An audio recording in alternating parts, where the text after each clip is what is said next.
Really tough to get rich if you think like a poor person. Most people want to spend the money as soon as they get it, so then they don't have any cash available to take advantage of opportunities. A lot of us surround ourselves, or at least I did when I was starting out, surround ourselves with people who are very poor. And we listen to their advice on how to be rich, and they have no idea what they are doing. And we also listen to their judgment on why our idea is stupid, even though they are poor.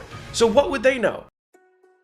Those emotions that you're feeling, like anger, aggression, and fear, and anxiety, and resentment, and jealousy, and envy, and insecurity, all of those emotions are the emotions that are derived from the hormones of stress. The biological effects keep every cell in the body in an emergency mode. So keep that up for a period of time, there's no energy to heal. There's no energy to create, there's no energy for long-term building projects in the body, because when you're living in emergency, it's not a time to create. Breaking that conditioning process and having a person sit with themselves for a period of time, where they're not thinking about their cell phone or their TikTok or all the people in their life, all the things that they have to think about, all the places they need to go. If you could quiet down their brain and stop thinking in that way, after a period of time, their biology begins to change, and they naturally no longer activate those same hormonal centers that make them feel those emotions. And if they inhibit that, energy actually naturally moves into their heart. Just goes right up in there, and the heart's the creative center. And the heart, the moment energy moves into the heart, it starts beating orderly instead of disorderly. When it's in stress, it's resentment and impatience, it's beating disorderly. Now the heart can beat. Now it's got energy, and it begins to inform the brain. It resets the baseline. And we all know poor people. They're all over the place. So I'm gonna just show you something here. This here is a gold Rolex Daytona. Why do I buy a $50,000 watch, let's say it is? What a waste of money. And that's how a poor person thinks. Every time the government prints money, which started in 1971 when Nixon took the dollar off the gold standard. Every time you print money, the rich get richer. What else goes up in price are food, eggs, and stuff like this. So you understand Gresham's law. Gresham's law says that when two types of money circulate together, the bad money drives out the good. A paradox that shaped the history of economies and still echoes today. That's not the winning strategy. Every time you wake up, you should ask yourself, what scares me? What makes me feel uncomfortable? What gives me anxiety about what I'm about to do today? Because if it does, then you know you're on the right path. If what you're doing is the same thing you did last year, then I can tell you you're never going to be able to grow. If you want to grow, 80% of your calendar in 12 months has to be completely different than what it looks like today. If you get clear on the next action, even though you may not know how to solve the problem, and then just do it, it will literally resolve the emotions that are coming with it. While everyone else is still thinking about how to solve it, you've already moved on to the next one. It's a massive upgrade in your life.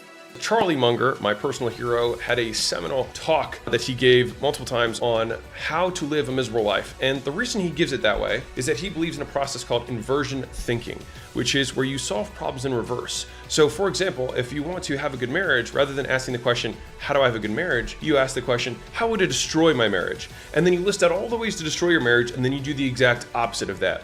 And what's interesting is that our brains are much better at finding problems than they are at finding solutions. And so what we do is we harness this innate ability that we have to find the problems, and then after finding every possible problem we can imagine, every threat imaginable, which evolutionarily we're designed to look for, then flip that in reverse to find our solutions. All right. And this is a process of thinking that I've applied to business, I've applied it to marriage, I've applied to a lot of different aspects of my life, and I would encourage you to do it as well.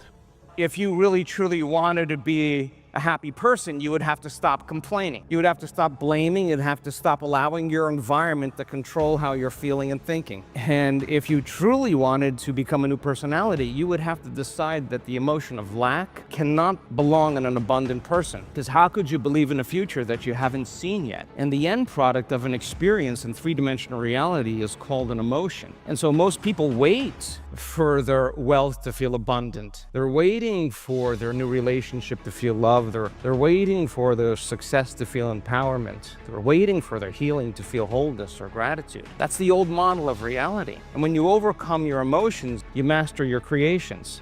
Nobody's gonna watch a superhero movie about a superhero that doesn't defeat the villain. And until you go win massively, you haven't become that hero yet. When I left rehab, I had one mission. Stay sober. Just stay sober. Everybody that was doubting me, that was thinking I was going to relapse, I just had to overcome the doubters so they couldn't doubt me anymore.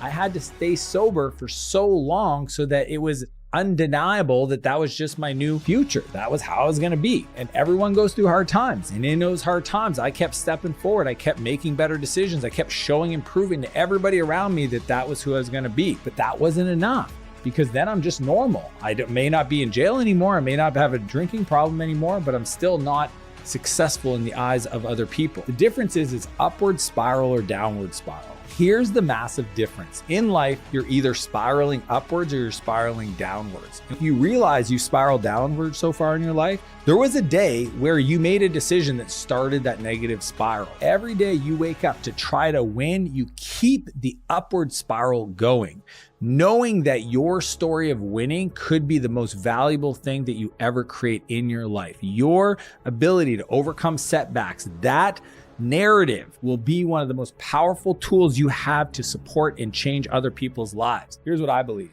The worst thing that's ever happened to you could be your biggest motivation to achieve, to win. As I started asking, like, why do habits really matter? Why do we seem to care about them a lot as a society? It's something a lot of books get written about, something we talk about a lot.